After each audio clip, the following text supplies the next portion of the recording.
안녕하세요. 반갑습니다. 저는 스터디홀릭 교육연구소장을 맡고 있는 김수영입니다.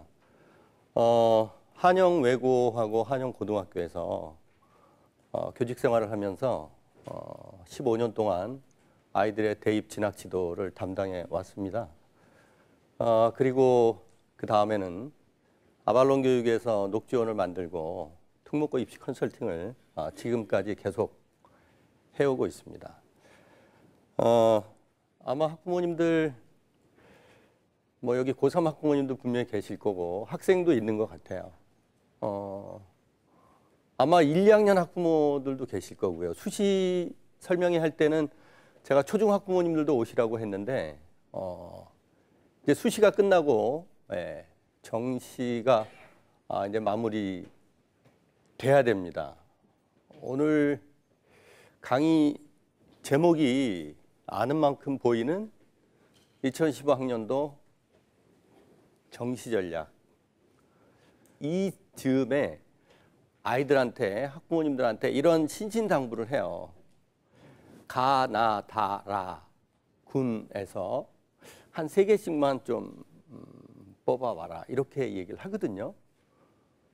그런데 이제 최상위권 애들은 역시 공부 열심히 한 애들답게 잘 준비를 해와요.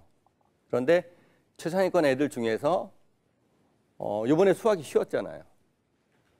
그래서 수학에 또 실수가 있어서 자기가 원하는 등급이 안 나오고, 그래서 희망하는 대학의 레벨이 안 나왔을 때 아이들이 좀 힘들어하죠. 그래서 이제 그런 준비를 안 하는 거죠. 어떻게 보면 공부하는 것보다 더 힘들 수 있는 과정이 남아 있습니다. 네. 아마 MBC에서 이 설명회를 마련을 한 건 지금 이제 중부권에 있는 일선 고등학교 고3 선생님들한테 도움도 주고, 그다음에 고3 학생과 학부모님들한테 도움을 주는 실질적인 설명회를 좀 제공하고자 하는 것 같아요. 오늘 그 강의의 핵심 키워드는요, 몇 점 갖고 무슨 대학을 갈 수 있니 없니, 아직은 그게 이제 좀 섣부른 판단입니다. 오늘 강의의 핵심 키워드는 뭐냐면 포트폴리오 작성이에요. 정말 적절한 소신, 적정, 안정 대학들을 가나다군별로 한 3개씩 추출을 하셔서 그걸 가지고 담임선생님하고 상담하면 굉장히 많은 도움이 될 겁니다. 오늘 하나씩 포트폴리오 작성을 위해서 이해하고 알아가는 그 시간이 됐으면 하겠습니다. 이건 메가스터디 자료입니다. 이런 포트폴리오를 작성을 해보신 분 있으면 한번 손 들어보세요. 했다. 했는데 손을 안 대시는 거예요. 네? 하셨어요? 적어보셨어요? 어머님? 가나다 군별로 다 적어봤어요? 네. 가군 하나? 가나. 자, 이렇게 꼼꼼히 하나씩 작성해야 되는 이유가 있습니다. 실제로 여기 지금 이 진학사에서 올린 자료를 제가 캡처해서 보여드리는 건데요. 이건 진학사뿐만 아니고 어느 학교에 가든지 간에 다 있는 자료일 수밖에 없어요. 342점의 동점 학생이 어떤 학생은 붙고 어떤 학생은 떨어졌다는 거죠. 네. 동점이 왜 붙고 떨어지냐? 동점자 우선순위도 있습니다. 그거 아시죠? 그 모집 요강에 들어가면 동점자일 경우에는 어떤 우선순위로 합격 순위를 가른다라는 것도 있어요.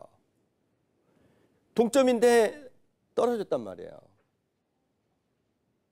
물론 0.1점 차이로 떨어진다라는 얘기는 들어보셨지만 동점으로도 떨어져요. 그러면 우리 아이가 다른 아이하고 동점이다. 근데 우리 집안이 똘똘똘똘 뭉쳐갖고 아이하고 정확하게 분석을 해갖고 자료를 모아갖고 했더니 붙은 아이가 합격한 아이죠. 떨어진 아이는 조금 더 덜 준비해서 떨어질 수도. 추가 합격이 6명을 추가 합격했는데 11명 선발해서 이제 추가 합격 6명까지 들어갔는데 불과 점수 차이는요 1점도 아니고 0.7점이에요. 그러니까 이 포트폴리오 작성한다는 게 굉장히 중요하다. 왜 중요한지 계속 보죠. 메가스터디 홈페이지에 가면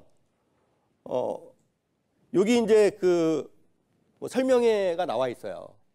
고1, 2 대상 설명회가 지금 막 열리고 있는데 그 설명이 아니고 요 오른쪽 하단에 지금 고3들을 위한 설명회가 올라가 있습니다. 일선 학교에 선생님들이 아이들한테 그 포트폴리오 작성하라고 양식을 준 학교들도 있을 거고요. 파일로 준 학교도 있을 겁니다. 엑셀 파일로 해서 준 학교도 있을 거예요. 자, 포트폴리오 작성하는데 너무 어렵다. 제가 수시 때도 말씀을 드렸어요. 적극적으로 EBSI에 들어가서 하루에 몇 번씩 올려도 됩니다. 지금은 상담이 폭주하고 있어요. 수시 때도 폭주를 했죠. 근데 지금 정시 때 폭주하고 있습니다. 근데 이 선생님들이 대부분 다 일선에서 고3 담임을 하고 있으면서 베테랑 선생님들이 지금 이걸 하고 있어요. 수시 때 보니까 학생들이 우리 담임 선생님이 EBS에다가 올리라고 했어요. 해서 올리는 학생도 있습니다. 그럼 이제 그 EBS 선생님들이 어떻게 답변하는지를 보고 아이와 같이 또 이제 심층 상담을 하시려고 하는 것 같아요. 그래서 여기 사이트를 적극적으로 EBSI 들어가시면 EBS 진학 상담 쪽이 있어요. 거기를 클릭하셔갖고 거기 관련된 내용들을 다 적게 돼 있습니다. 적으면 상담하신 선생님들이 디테일한 내용들을 다 볼 수 있어요. 대기업 사이트도 적극적으로 활용하시기 바랍니다. 자, EBS 거는요, 공개가 안 됩니다. 근데 대기업 사이트의 장점은 뭐다? 공개가 됩니다. 이 상담 질문과 내용은 답변은 공개가 됩니다. 라는 거를 밝히고 있어요. 그래서 학생이나 학부모님들이 들어가 보면 학생들이 어떤 상담을 올리고 있는지를 어떻게 올렸는데 어떻게 자세한 답변이 나온다는 것을 다 확인할 수 있습니다. 네. 물론 돈 주고 하는 사이트들도 있지만 적극적으로 이렇게 무료로 이용할 수 있는 데는 하루에도 몇 번씩 할 수 있으니까 이용을 하시면 좋을 것 같아요. 이렇게 좀 자세히 올리면 상담하시는 분이 좀 더 자세히 상담을 해드릴 수 있습니다.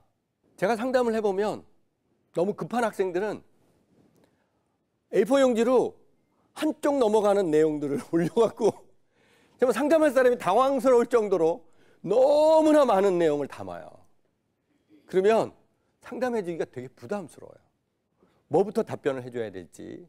그래서 방법은 이거예요. 자기 성적을 올리고 제 성적이 이렇게 돼요. 이 가나다 3개 다 올리지 마세요.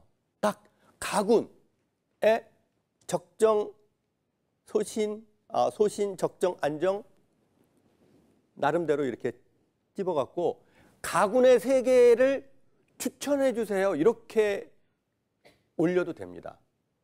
네. 그러면 이제 선생님이 그 학교들을 찾아가서 보겠죠.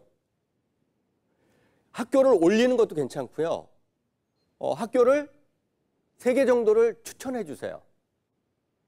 이런 것도 괜찮아요. 물론 거기에 희망 지역하고 희망 학과가 있으면 선생님들이 찾아서 답변을 드리기가 너무 좋아요. 그래서 3번 지원할 수 있잖아요. 그죠? 그래서 가군 3개 정도 요청하고 그 다음에 답변 보고 불만족스러우면 대기업하고 EBS를 넘나드시는 거예요. 네? 그 다음에 이제 나군. 네. 물론 EBS 같은 경우는 한 선생님이 우리 아이 거를 다 하지 않습니다. 선생님들이 돌아가기 때문에 또 다른 선생님이 다른 의견을 줄 수도 있어요. 아, 이 선생님 이렇게 또 추천을 해 주시는구나. 그 다음에 다군. 좀 지혜롭게 이렇게 한꺼번에 다 욕심이 많아서 한꺼번에 다 올리지 마시고 뭐 오전, 오후, 저녁, 심야 이렇게 나눠서 계속 아이하고 얘기해가면서 이렇게 올리면 지금 이 학생은 3 학교를 이렇게 올렸어요. 산업기술대하고 명지대하고 동아방송예술대학 이렇게 3개를 올렸어요. 어떤 답변 들어가 보면 답이 아주 짧아요. 근데 이렇게 구체적으로 질문하니까 답이 깁니다. 그래서 각각의 학교에 대해서 이렇게 답변을 다 자세히 지금 그 파란색으로 되어 있는 글자들이 그 내용들이 아주 중요한 내용들이에요. 수능과 학생부의 비율을 파악해야 된다. 그 다음에 이제 표준 점수하고 백분위가 중요하다. 지원 대학들의 수능 영역별 반영 비율이 어떻게 되느냐. 서울대 같은 경우는 인문계 학생을 뽑는데도 어떤 영역이 가장 비중이 높죠? 수학이 가장 높아요. 그래서 수능 영역에서 우리 아이가 잘 본 영역이 어떤 거냐를 찾는 것도 굉장히 중요합니다. 자꾸 이제 전체 총점만 보려고 하잖아요. 그죠? 전체 총점만 보고 여기는 돼 안 돼 자꾸 이러시는데 여러 가지 조합이 나온다는 거예요. 그리고 특정 영역에 대한 조합들이 대학들은 자기네 고민들을 담아서 입시 요강에다가 올려놨어요. 그걸 정확히 또 읽어내셔야 됩니다. 수능 성적표를 보면 다 질문들을 하세요. 뭐가 없네? 뭐가 없죠? 원점수 기준에 밑에 괄호 열고 표준 점수, 밑에 괄호 열고 백분위 다 이렇게 돼 있어요. 그렇지 않나요? 근데 12월 3일 지나고 나서 이제 본격적으로 메인 설명회가 이제 열립니다. 그때는 완전히 바뀝니다. 원점수는 다 사라지고 표준 점수하고 백분위로만 배치표가 만들어집니다. 우리가 등급은 너무 잘 알아요. 왜? 이미 수시를 겪었기 때문에. 수시는 최저학력 기준들이 걸려 있잖아요. 그죠? 그래서 우리가 수시 때는 등급을 굉장히 많이 신경 썼고 표준 점수는 딱 한 번에 써먹을 수 있는 겁니다. 바로 그 해에 봤던 그 수능 시험에 봤던 그 표준 점수만이 의미가 있어요. 모의고사의 표준 점수는 다 그 모의고사 때마다 난이도가 다르기 때문에 모의고사의 표준 점수는 사실은 비교만 가능할 뿐이지 최종적으로 써먹을 수는 없어요. 네. 원점수는 12월 3일 이전까지 원점수가 필요합니다. 표준 점수가 뭐냐? 그러면 제가 질문 하나 드리면 이런 거죠. 이 학생의 표준 점수는 높을까 낮을까요? 이제 답이 나오잖아요. 그죠? 제가 강의 잘하는 거죠. 그죠? 표준 점수가 낮은 거예요. 이렇게 되면 낮죠. 네. 자, 또 하나. 이 학생의 백분위는 100명 중에 우리 아이만 98점이고 99명이 다 100점이에요. 그 우리 아이는 꼴등이에요. 꼴등. 1%. 그죠? 그래서 이렇게 보면 금방 이해가 됩니다. 그러니까 원점수 가지고는 우리 대학에서 그 학생들을 볼 때 변별하기가 어렵다는 거죠. 원점수만 갖고는. 교육과정평가원에 있는 내용들인데요. 교육과정평가원에 들어가 보면 이 지금 자료집에 있는 내용이 교육과정평가원에 있는 걸 그대로 제가 정리를 해놓은 건데요. 간단하게 얘기하면 자, 요번에 수학 B형이 쉬웠어요. 그죠? 수학 B형이 쉬웠다. 표준 점수는 어떨까요? 올라갈까요? 내려갈까요? 자, 제가 요걸 가지고 설명을 드릴게요. 계산 방식은 물론 신문에 보면 계속 Z점수라는 게 나와요. Z점수. 물론 수학 원장님은 이거 가지고 굉장히 수학적으로 막 풀이를 하더라고요. 근데 학부모들은 다 얼굴 표정 보니까 이 나이에 또 수학 공부해? 이런 표정들이에요. 근데 간단하게 보시면 돼요. 뭐냐 하면 여기에 이 38점 빼기 19.1인데 이 19.1이 평균이에요. 한번 잘 보세요. 만약에 저 평균 점수가 자꾸 시험 문제가 쉬워서 평균 점수가 자꾸 커지면 우리 아이 표준 점수는 어떻게 될까요? 네? 아니, 내 점수는 여기 있는데 이게 자꾸 커져요. 이게 자꾸 커지면 우리 아이 점수 어떻게 되겠어요? 떨어진다는 거예요. 네. 근데 우리 아이 점수는 여기 있는데 너무 어려워서 평균 점수가 낮아요. 그러면 우리 아이 표준 점수는 어떻게 했어요? 높아요. 올라가요. 평균 점수가 높아지면 시험이 쉽게 나와서 평균 점수가 높아지면 이번에 수학 B처럼 표준 점수는 낮아진다. 이번에 국어 어렵게 나왔어요. 국어 B형이 어렵게 나왔습니다. 그러니까 이런 거죠. 어렵게 나온 데서 그럼 평균은 낮잖아요. 어렵게 나온 데서 우리 아이 점수가 너무 잘 봤어요. 그럼 어떻게 돼요? 표준 점수가 너무 잘 나오는 거예요. 너무너무 잘 나오는 겁니다. 그러니까 요번에 유불리는 딱 갈라지는 거죠. 국어 B형이 인문계에서 국어 B형이 어렵게 나왔는데 의외로 지난 6월, 9월 모평보다 잘 봤다. 그러면 이게 대박입니다. 대박. 이번에 아마 자연계 재수생들이 많이 울상을 지을 거예요. 왜? 의치안도 막 넘어온다 그러지. 그래서 다시 재수해갖고 의대 한번 가보자. 이런 생각으로 재수를 했는데 수학 B형이 쉽게 나왔잖아요. 근데 그것도 실수로 하나가 틀렸어. 최저 기준을 못 맞추는 애들이 지금 나오고 있어요. 고민이 많죠. 그래서 고민에 재수한 게 후회가 되는 학생들도 있을 것 같아요. 네. 그러니까 너무 어렵게 생각하지 마시고요. 뭐 Z점수다 그런 거 다 잊어버리시고 요것만 보시면 돼요. 요것만. 평균 점수가 우리 점수에서 우리 아이 점수의 평균 점수를 빼주니까. 그러니까 시험 문제가 어려우면 평균 점수는 낮아져서 내 점수는 올라가고 오늘 내 점수는 내가 잘 봤을 때요. 그렇게 보시면 됩니다. 네. 그래서 이제 표준 점수는 상위권, 중위권, 하위권을 변별하기 위한 점수입니다. 대학 쪽에서. 네. 그래서 표준 점수를 선호하는 대학들이 있어요. 어느 대학일까요? 하위권 대학? 네. 상위권, 최상위권? 네. 그렇습니다. 등급은 뭐 이미 그 수시 때 그 최저학력 기준으로 많이 얘기가 나왔기 때문에 또 학교 내신이 또 등급으로 나오잖아요. 그래서 등급은 잘 알고 있는데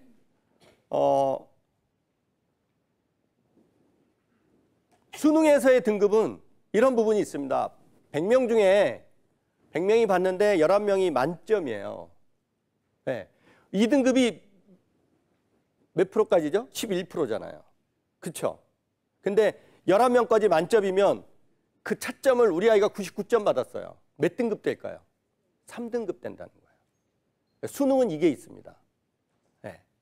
그래서 그 점수대에 들어가면 다 그 등급으로 쳐주지만 그 다음 점수가 되면 2등급을 훌쩍 건너뛴다는 거예요. 네. 수능의 등급은 이런 것도 있습니다. 이제 이 부분도 잘 참고를 하셔야 된다는 거죠. 표점과 백분위와 등급의 변별력이 존재합니다. 그래서 아까 말씀드렸듯이 상위권 대학은 표준 점수를 선호하고 중위권, 중상위권 대학은 백분위를 선호합니다. 네. 왜 그러냐면 변별력 부분이죠. 백분위는 다 절삭 반올림 해서 표준 점수는 세분화될 수 있지만 96% 안에 많은 표준 점수가 들어갈 수 있어요. 네. 물론 등급이 96점에서 달리긴 하지만 등급은 4%가 1등급이기 때문에 너무 많은 학생들이 들어가는 거죠. 그렇죠? 그러니까 상위권 대학은 물론 지금 이제 수능을 자격고사화 하자라는 얘기가 촉발되고 있습니다. 네. 지금 생물2, 영어 문제에 오류가 이제 발생이 되면서 이걸 어떻게 이제 고쳐야 될 것이냐. EBS 연계 출제율 뭐 이런 것들을 자꾸 고집하다 보니까 이걸 어떻게 바꿀 것이냐 해서 수능 자격고사 얘기들이 자꾸 나오고 있습니다. 그래서 등급을 넓히자. 노무현 대통령 때도 얘기가 나왔었어요. 등급을 넓히자. 아니면 옛날 예비고시처럼 패스와 페일로 가자. 그래서 수능은 그냥 아이들의 기본적인 학업 능력만 파악하고 이제 학교 공부로 돌리자. 학교 교육을 활성화시키자. 네. 그게 맞나요? 어때요? 찬성하세요? 네, 찬성 안 하시나 봐요. 대학 교수들은 찬성하지 잘 안 하는 것 같아요. 왜 그럴까요? 아, 내가 뽑아서 가르쳐야 되니까. 근데 뭘 보고 검증해갖고 아이들을 뽑아갖고 가르치냐. 예, 어머님들 입장이면은 자격고사 좋다라고 하실지 모르지만, 그래서 대학 교수들은 얘기하죠. 뭐를? 그렇게 된다면 본고사를 부활해야 된다. 라는 얘기들을 대학 교수 계속 얘기합니다. 근데 실제적으로 지금 본고사 보고 있어요. 예, 논술이 본고사예요. 대학별 고사라는 이름으로 본고사를 하고 있는 거죠.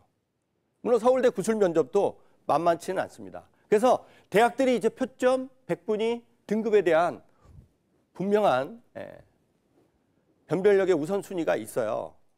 그래서 표준 점수는 최상위권대를 포함해서 55개대.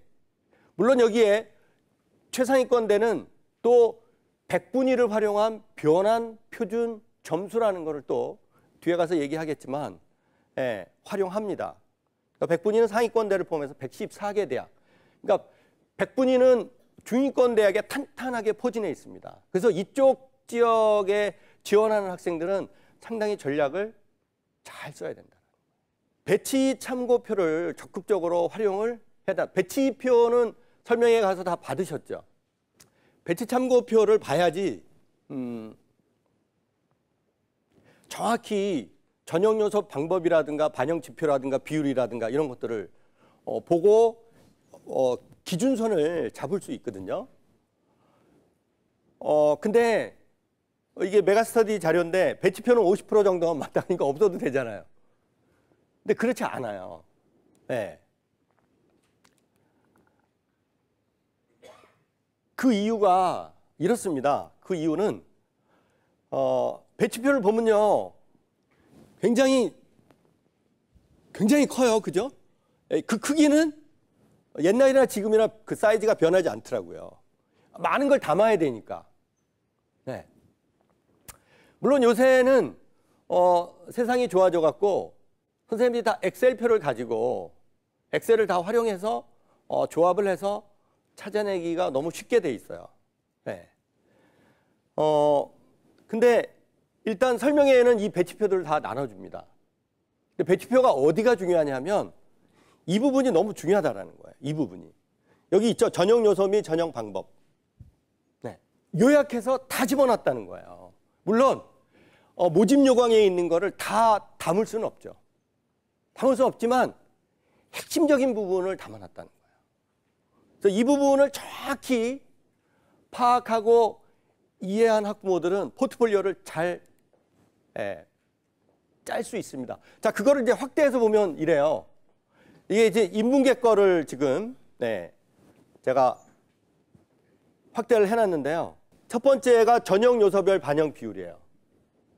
서울대하고 충북대하고 보면 다르죠, 그죠? 네. 그러니까 서울대는 오로지 수능으로만 뽑겠다는 거예요. 충북대는 학생부 반영이 20%가 있다는 거죠. 그러니까 요 배치 참고표의 전형 요소, 반영 방법, 비율 이 부분을 많이 공부하셔야 됩니다. 요 하나씩 풀어볼게요.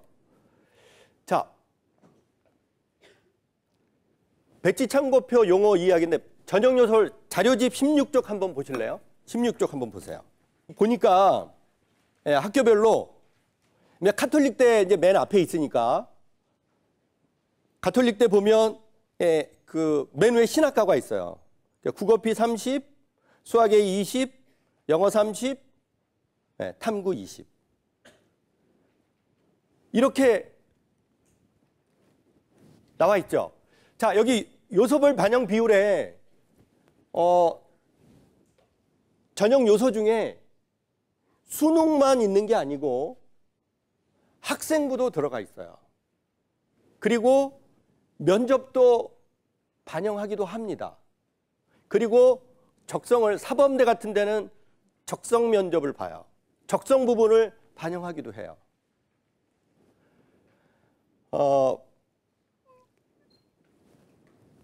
요 이제 수능 영역별 반영 비율이 우리가 이제 지금 15쪽에서 본 부분입니다. 자, 그리고 세 번째 탐구 영역 반영 방법. 인문계는 사탐, 자연계는 과탐, 예. 충북대는 사탐, 과탐 또는 직탐도 가능하다는 거죠. 직탐 1개. 수능 100% 뽑는 데가 인문계에서 보니까 충남대가 있죠. 그죠? 예. 한국교통대가 있고 한밭대가 있고 자, 80% 이상으로 가보니까 거기에 충북대가 있습니다. 아까 봤듯이 수능이 80이고 학생부가 20이에요. 60% 이상에는 공주대가 있습니다. 네. 근데 공주대는 40%는 학생부로 뽑는다는 거죠. 거기에 또 13쪽에 맨 위에 보니까 영동대가 있습니다. 영동대가 충북 영동군에 있는 대학이잖아요. 취업률이 아주 높은 대학. 네. 여기는 60%는 수능이고 40%는 면접이에요. 네. 뭐 이렇게 또 그 밑에 보니까 50% 이상 보니까 한경대가 있어요. 네. 한경대. 한경대는 경기도 유일 국립대학이에요. 등록금은 네, 아버님들이 좋아하는 등록금은 3분의 1. 3분의 1. 여기서 1시간 정도면 갈 수 있는 취업률도 65%에 육박하는 네, 그런 대학입니다. 그런데 우리 아이가 수능 점수는 좀 낮은데 학생부 성적이 너무 좋다. 이랬을 때는 이런 학교들을 적극적으로 고려를 하시라는 겁니다. 너무 수능 못 봤다고 자포자기 하시는 게 아니고 그 조합을 잘 활용을 하시라는 겁니다. 그 대학들은 자기 대학 수준에 맞는 최적의 학생들을 뽑기 위해서 이렇게 그 모집 요강에다가 학교의 고민사항들을 담았다는 거예요. 이런 학생을 뽑고 싶습니다. 라는 거를 담아냈기 때문에 그거를 잘 파악을 해보고 우리 아이가 여기에 적합하다라는 것들을 그 요소들을 끄집어내야 된다는 겁니다. 자, 정시 특징 변수에 대해서 한번 보도록 하겠습니다. 군 분할 모집이 금지가 됐습니다. 그 작년까지는 몇 명 안 되는 그 학과에서 몇 명 안 뽑는데 그걸 막 가나다군으로 막 쪼개놨었어요. 적은 인원으로 쪼개놓으면 어떻게 되죠? 컷은 올라갈 수밖에 없어요. 그죠? 근데 이번에는 이제 200명 미만인 학과는 분할 모집 금지했습니다. 네, 200명 미만 그 자료에 있습니다. 그러나 학과가 다르면 전략적으로 성대 같은 데 보니까 지금 서울대가 가군이에요. 네. 나군에 연고대가 포진이 돼 있습니다. 이 성대 총장은 좀 고민스럽지 않겠어요? 어디다가 배치를 해야 될까? 네. 그래서 과를 나눠놨어요. 과를 나눠놓고 대학들이 자기네가 정책적으로 한번 경쟁해 볼 수 있다라고 하는 데는 연고대가 붙이기도 하고 아닌 데는 이렇게 가군에다 두기도 하고 그래요. 네. 그래서 그런 것들도 좀 살펴보실 필요가 있다는 거죠. 네. 그래서 이제 이 서울대가 가군을 옮기고 연고대가 나군을 옮긴 게 굉장히 의미가 있다는 거예요. 그래서 모집 단위가 인원수를 나눌 수는 없지만 전략적으로 그 학과들을 가나로 또는 가나 다군까지 나누는 대학들이 있다는 거죠.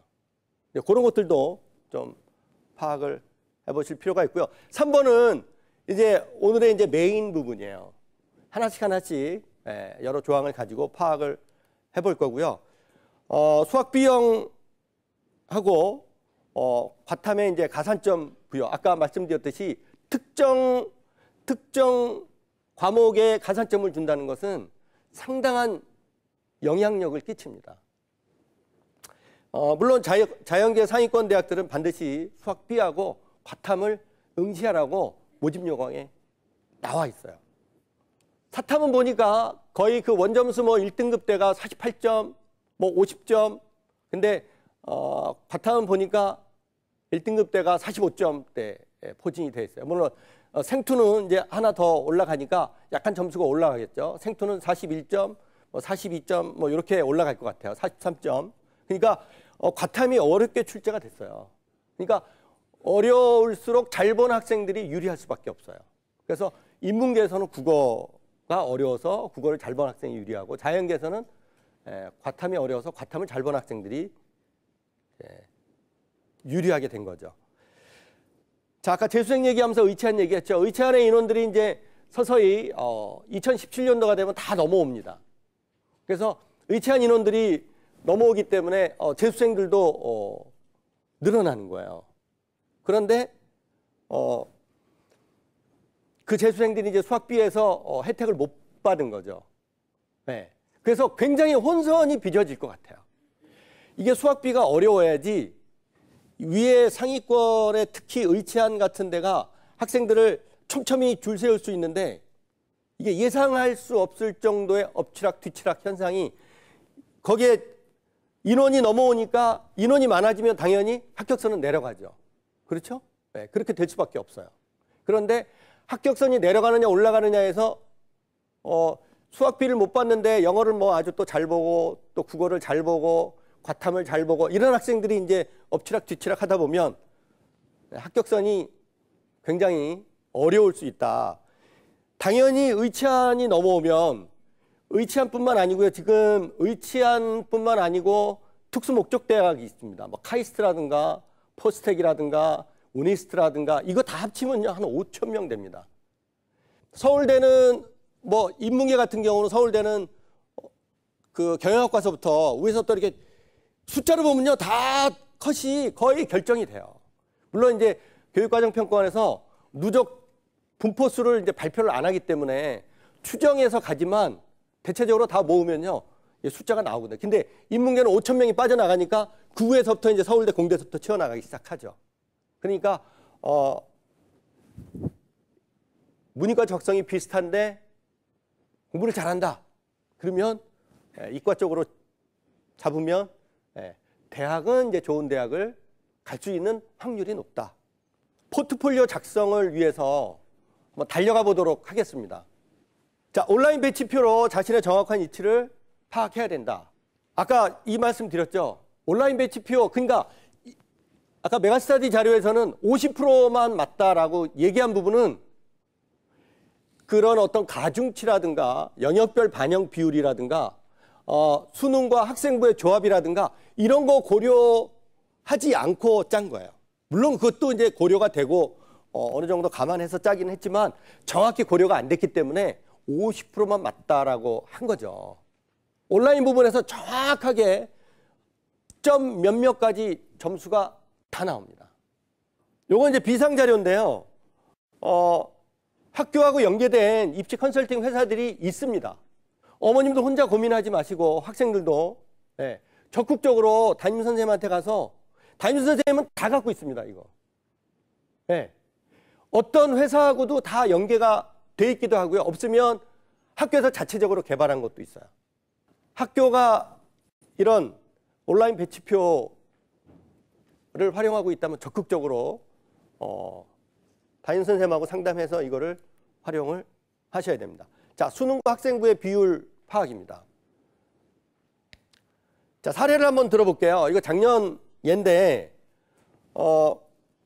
나군다군에 이제 이렇게 지원을 해봤는데 기계공학부는 좀 어려워요. 그죠?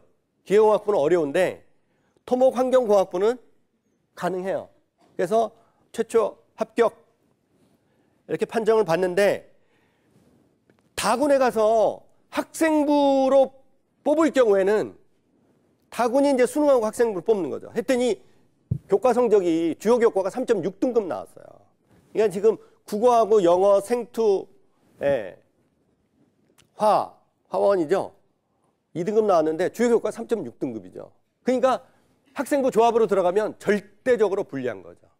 절대적으로.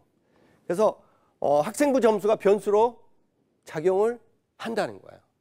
그래서 이 온라인 배치표에 보면 이제 그 12월 3일 날 나오면 표준 점수하고 백분위가 나옵니다. 상위권 대학은 표준 점수 여기 나오죠. 그다음 이제 그 세 개의 영역 선택하는 백분위 대학은 또 오른쪽에 나오죠. 그러면서 다 뭐가 나오냐면 내신 등급들이 다 나옵니다. 학생부 내신 등급들이 참고하라고. 그래서 이 점수대 지원하는데 우리 아이가 내신 등급이 높으냐 낮으냐. 높으면 플러스 점수가 되고 낮으면 마이너스 점수가 된다는 거예요. 그런 것들을 고려를 하시라는 겁니다. 자, 여기 대전대를 중부권 대학이라서 참 독특하게 뽑습니다. 대전대가 가나다군이 다 있어요. 과를 다 나눠놓은 거죠. 그죠? 일반 전형 1에서는 수능 100%를 뽑고요. 일반 전형 2에서는 학생부가 40이 들어가요. 그래서 가나다군에 일반 전형 1, 2가 다 들어가 있어요. 그러니까 우리 아이가 가고 싶은 학과가 어디냐, 가고 싶은 학과가 어디냐를 보시고 수능 100%로 지원할 것이냐 아니면 학생부 조합으로 지원할 것이냐, 그거를 판단을 하시라는 거죠. 자, 자료집에 보면 오다 수능 반영 비율 아까 본 거죠. 충남대가 100%고요. 충북대가 80%예요. 영동대가 60%. 그러나 우리 아이가 수능은 좀 낮지만 그 수준에서 볼 때 학생부 등급이 좋다. 그랬을 때는 이런 대학들을 적극적으로 여기 80% 대학에 굵은 글씨체로 중부권 대학들이 있어요. 건국대 글로컬이라든가 뭐 모건대, 상명대, 천안, 금강대, 서원대, 선문대 뭐 이런 대학들이 있습니다. 우송대, 을지대, 우송대, 을지대는 취업률이 전국 랭킹 탑 10 안에 들어가는 대학들 아니. 중부권에요. 탑 20위권에 20위권에 들어가는 대학이 중부권에 몇 개가 있는 줄 아세요? 6개 대학이나. 이렇게 학교에서 학생부 등급별로 어떻게 감점이 된다라는 것을 학교에서 이렇게 그 모집 용어에다 밝혀놓은 학교도 있고요. 충북대 같은 경우는 이제 들어가서 계산을 해야 됩니다. 근데 그건 뒤에서 말씀을. 그래서 이게 실질 반영 비율이 어떻게 되느냐? 매우 중요하다. 이런 것이 없을 때는 직접 산출 모든 대학이요. 이 산출 프로그램을 다 올려놨어요. 거기다 집어넣어서 과목별로 다 넣어서 계산을 해보셔야 됩니다. 근데 옆에 아이가 있잖아요. 옆에 아이가 똑같은 데를 지원해요. 근데 그 아이가 내신 등급이 우리 아이보다 좋아. 걔거 한번 집어넣어 보세요. 그 우리 아이하고 몇 점 차이 나는지 딱 보입니다. 그래서 전체 점수하고 비교하면 충북대는 이미 2012, 2014, 2014년도 작년 결과를 정시 결과를 다 올려놨어요. 근데 맞비교해서 이전 연도하고 같다면 비교해서 보면 이 점수 가지면 옆집 아이는 붙고 우리 아이는 떨어질 수도 있겠구나. 충북대 실질 반영 비율은 1000점 만점에 40점입니다. 그래서 실질 반영 비율이 4%입니다. 자, 영동대는 면접 실질 반영 비율이 20%예요. 제가 여기서 의미 있게 본 건 60%의 그 수능 반영을 하는데 1등급과 2등급의 차이가 40점이에요. 그러니까 면접에서 한 등급을 앞서면 수능에 한 등급 앞서면 10점이 남는다는 거예요. 그래서 만약에 우리 아이가 수시에서 아주 그 학생부 종합전형을 준비를 잘했고 면접에서 강점이 있다. 그런데 취업률 높은 학교를 보내고 싶다. 뭐 영동대가 관심이 있을지 없을지는 모르겠지만 일단 취업률이 아주 탁월한 학교입니다. 한경대 실질 반영 비율이 높습니다. 학생부 반영 비율이 25.9%예요. 3학년 2학기 기말고사가 들어가기 때문에 3학년 2학기 기말고사를 소홀히 하면 안 된다. 학교별로 대부분 3학년 2학기를 반영을 해요. 물론 수시에 합격하면 상관없지만 3학년 2학기 기말고사도 최선을 다해야 됩니다. 자, 표준점수와 백분위 어느 게 유리하냐? 최상위권 대학은요. 여기 지금 서울대, 연대, 고대는요. 다 백분위라는 거를 활용을 합니다. 그러니까 탐구 과목에서 어떤 과목을 선택했느냐에 따라서 유불리가 갈리게 돼 있어요. 뒤에서 나오겠지만 점수가 어떤 과목을 선택했느냐에 따라서 점수가 4점씩 벌어져요. 그냥 표준 점수에서. 그러면 우리 아이가 과목을 잘못 선택한 거죠. 그래서 고1, 고2들한테는 탐구 과목에서 무엇을 선택할 것이냐라는 전략적인 설명에도 합니다. 네. 그러니까 이런 내용들은 고1, 2 학부모들이 미리 알고 있으면 좋은데 지금 고3 학부모들이 시험 다 보고 듣는다는 거죠. 그게 이제 좀 안타깝긴 하죠. 여기서 나오는 표준점수 슬래시 100분위라는 것은 100분위를 활용한 변환 표준점수입니다. 이 표상 그냥 100분위라고 쓴 것뿐이지 자료집에도 이렇게 100분위라고 나와 있는데요. 이 100분위는 100분위를 활용한 변환 표준점수예요. 그래서 어떤 과목을 선택하느냐와 관계없이 그 연대나 고대에서 자기네가 100분위별로 사탐은 몇 점, 과탐은 몇 점 이렇게 준다는 거죠. 네.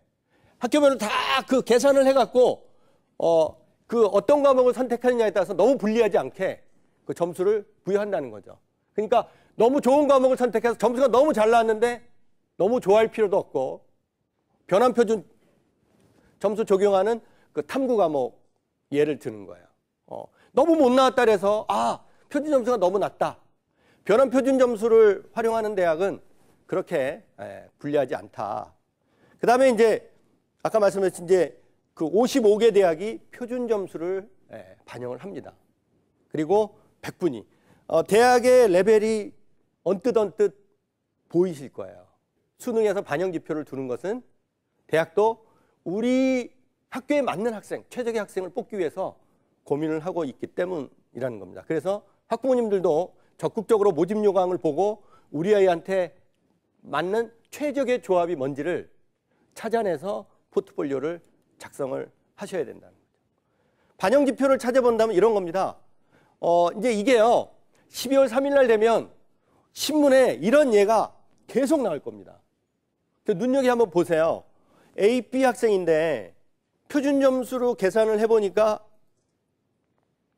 A 수험생이 이점이 많아요. 100분위로 보니까 A 수험생이 15점이나 높아요. 100분위로. 그러니까 A 수험생이 B 수험생보다 전략적으로 시험을 잘 본 겁니다. 전략적으로 잘 본 거예요. 그 전략이라는 게 뭔지 알죠? 그 어떤 계열이냐에 따라서 반영 비율이 높은. 자, 여기 보니까 그러면 A 수험생은 표준 점수냐 100분위냐 어떤 걸 활용을 하는 게 유리할까? 다른 학생하고 더 많이 벌어져 있는 지표를 활용하는 게 유리하다는 거죠. 그렇죠? 그 B 학생은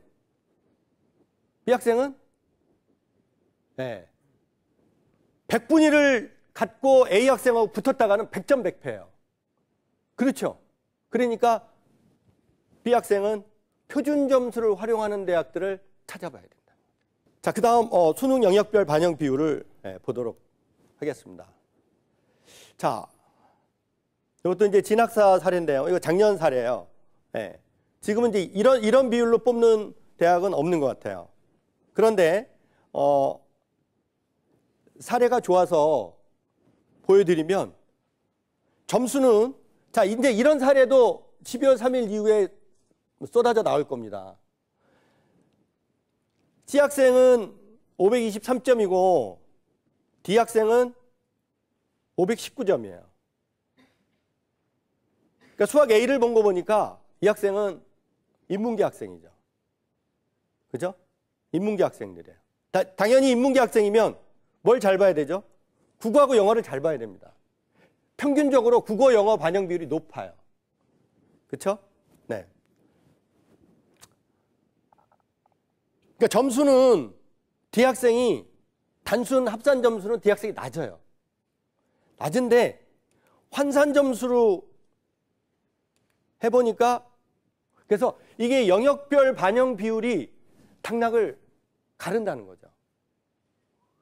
그러니까 만약에 우리 아이가 고1, 2다 아니면 중학생이다 그러면 인문계 쪽이면 당연히 국어하고 영어, 자연계 쪽이면 수학, 과학탐구 이쪽을 전략적으로 공부를 해줘야 된다. 전략적으로. 물론 그렇다 해서 국어하고 영어를 포기하면 안 됩니다. 왜? 아이들이 이제 포기를 하는 순간이요. 보시면 아시겠지만 4개 과목을 반영하는 대학이 있고 3개 과목을 반영하는 대학이 있고 2개 과목을 반영하는 대학이 있습니다. 어머님들이 총장이라면 2개 반영하는 대학으로 만들고 싶으세요? 물론 이런 얘기 들으면 그 총장님이 기분 나쁘시겠지만, 물론 작년에 홍익대 같은 데는 2개 영역을 가지고 전략적으로 그 우수한 학생들을 뽑으려고 전략을 썼어요. 네. 올해는 없어졌습니다. 그래서 상위권 대학들은 4개, 그 다음 중위권 대학은 3개, 이런 식으로 포진이 돼 있어요. 그래서 전략적으로 인문계냐 자연계냐에 따라서 전략적으로 공부를 해야 될 과목들이 있다는 거죠. 그래서 자료집 이제 19쪽서부터 쭉 보면 그 반영 비율이 나와 있습니다. 이제 인문계 쪽으로 보면 서강대가 수학 A인데 인문계예요. A인데 수학이 32.5%에 영어가 32.5%예요. 그러니까 서강대급의 우리 아이가 이번에 수학 A를 아주 잘 봤다. 수학 A를 아주 잘 봤는데 사탐을 너무 못 봤다. 그러면 이제 전략적으로 서강대 같은 데를 선택을 한다는 거죠. 그쪽에서 우리 아이 진로에 맞는 학과를 이제 잡는 거죠. 응? 그러면 상대적으로 좋은 점수가 나올 수 있죠. 서울대 같은 데는 아까 말씀드렸듯이 수학 A에서 무조건 30%입니다. 그래서 수포자는 대포자, 영포자는 인포자라는 얘기가 나오는 거예요. 수학을 포기하면 대학을 포기하는 거다. 그게 서울대에 하는 얘기입니다. 그러니까 서울대 가려면 무조건 수학을 잘해야 된다. 근데 충북대나 충남대 보면 다 인문계 국어, 영어의 비율이 높아요. 그래서 전략적으로 인문계 학생들은 국어, 영어, 사탐을 잘 봐야 된다라는 게 전략입니다. 그래서 만약에 우리 아이가 국어하고 영어를 잘 봤다. 그러면 선택할 수 있는 대학이 많다. 고려대 세종 같은 케이스는 국어, 영어가 40입니다. 인문계가. 국어, 영어가 40이에요. 거기서 수학 A나 사탐에서 선택해라. 이런 거죠. 그러니까 국어, 영어를 너무 잘하면 고려대 세종 같은 데가 매우 유리할 수 있죠. 자, 이런 것들을 하나씩 해갖고 포트폴리오에다가 우리 아이하고 맞는 최적의 지표들을 갖다가 넣는 거죠. 우리 아이가 영어를 너무 잘 봤어요. 자, 이제 포트폴리오에 그 집어넣을 자료들을 받아보고 싶은데 방법을 알려드리는 거예요. 우리 아이가 영어를 잘 봤어요. 자, 선생님들은요, EBS 선생님들은 그 엑셀 자료를 다 갖고 있습니다. 그래서 우리 아이가 영어를 너무 잘 봤어요. 영어 반영 비율이 높은 대학들을 좀 추천해 주세요. 그러면요, 이렇게 추천이 가능합니다. 영어 40% 하는 대학들. 그것도 이쪽에 이제 있는 뭐 대학 상위권 대학들이네요. 그죠? 서울 수도권에 있는 대학. 영어 40% 반영하는 대학들. 뭐 이렇게 조합들을 이제 찾아보는 거죠. 한 번에 하나씩. 너무 많은 걸 요구하지 마시고, 오전, 오후, 저녁, 심야. 이렇게 하고 한 번에 하나씩 올려갖고 계속 자료를 받아보시는 거예요.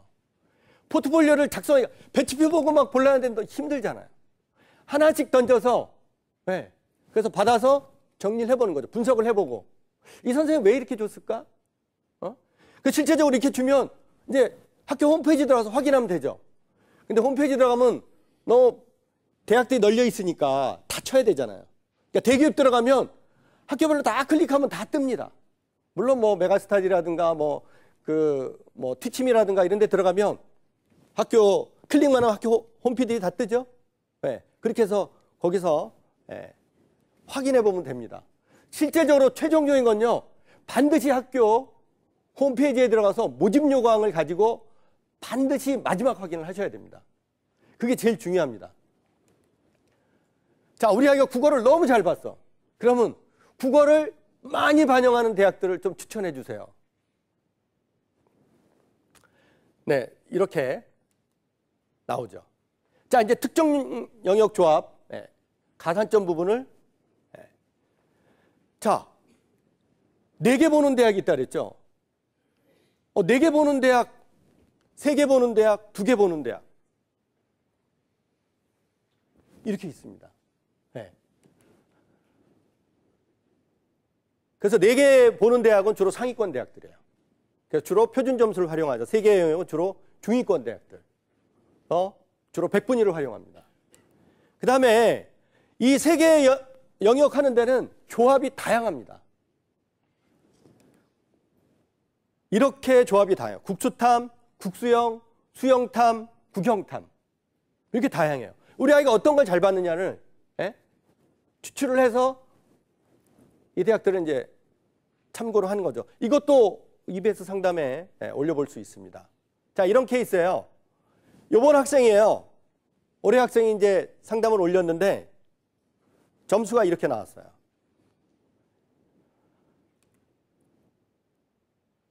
국수탐, 국수형, 수형탐, 국형탐 이렇게 조합을 해봤어요. 조합을 했더니 국수탐의 100분위가 가장 점수가 높아요. 그래서 이 학생은 국수탐의 100분위 활용하는 대학을 적극적으로 공략을 해야 된다는 거죠. 응? 이 정도는 해보실 수 있죠. 그죠? 가능하죠? 네? 어머니 고개 끄덕이시면 가능하죠?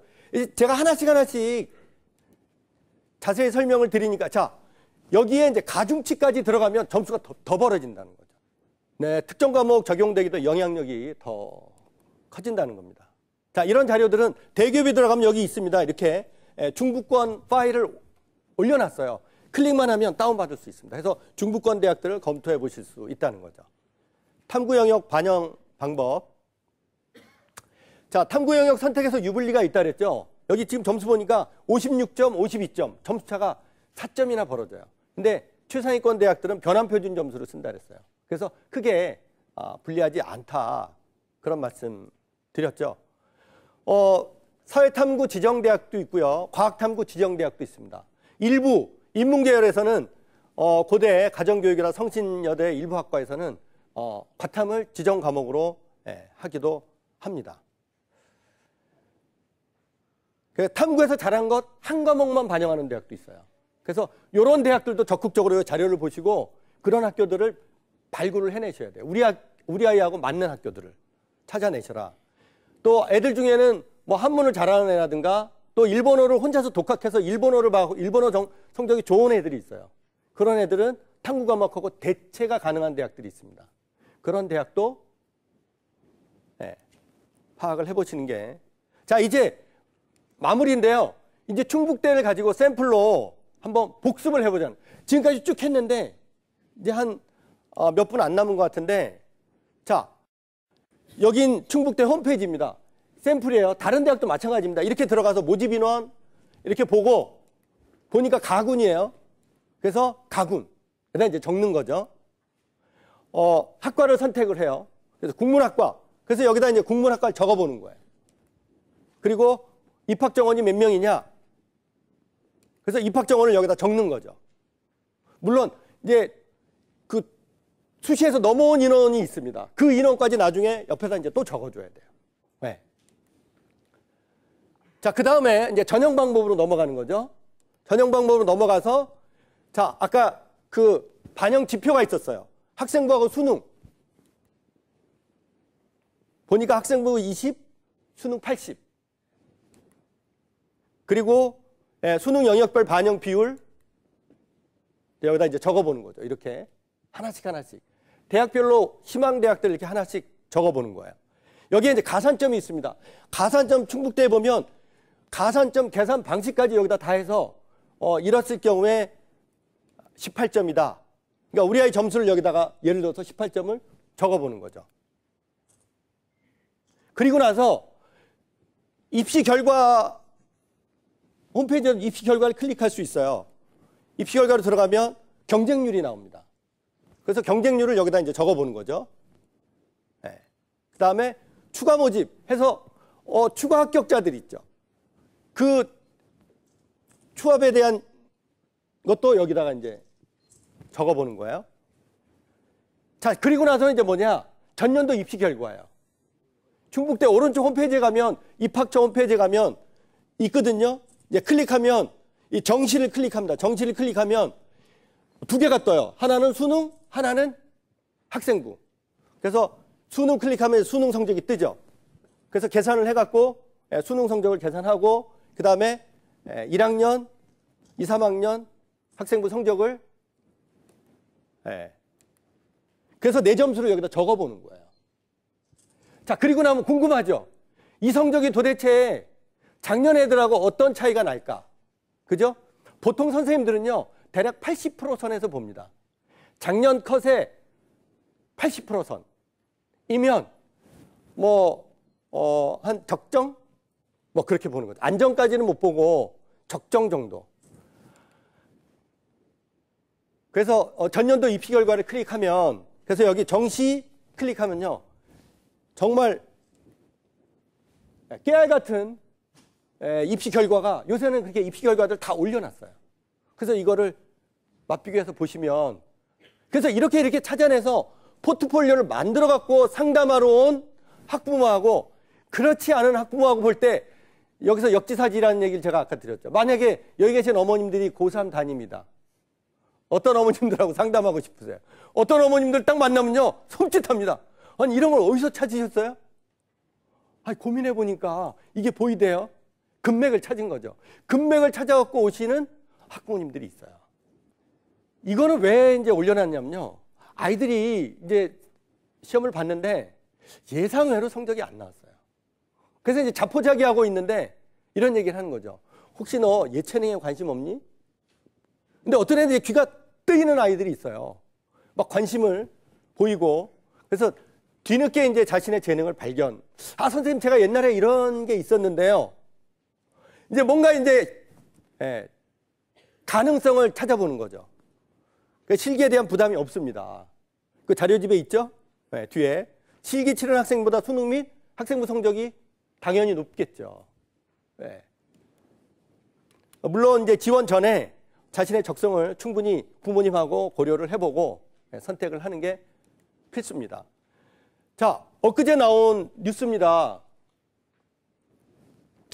12월 23일인가요? 취업률 절대로 무시하지 마라. 충북 지역 대학 수시 경쟁률이 고공행진. 자, 경쟁률은 취업률하고 연계가 돼 있습니다. 그리고 뭐하고 연계가 돼 있냐? 컷하고 연계가 돼 있어요. 근데 충북 지역 대학의 수시 경쟁, 이 내용은 이렇습니다. 보건의료 쪽에 충북 보건과학대, 충청대 쪽이 지금 뜨고 있고, 그리고 서원대 체육 임용고사 전국 최고 합격자 수를 배출했다. 충북대 바이오 생명의학하고 한국교통대 스포츠산업학과는 충북도에서 정책적으로 밀고 있는 학과다. 이런 내용들이에요. 이런 기사들도 적극적으로 밑줄 치면서 읽어보실 필요가 있다는 거죠. 자, 여기 지금 취업률이 70, 80 된다는 건 뭐예요? 경쟁률이 높다는 거예요. 경쟁률은 또 어떻다? 컷이 높다라는 겁니다.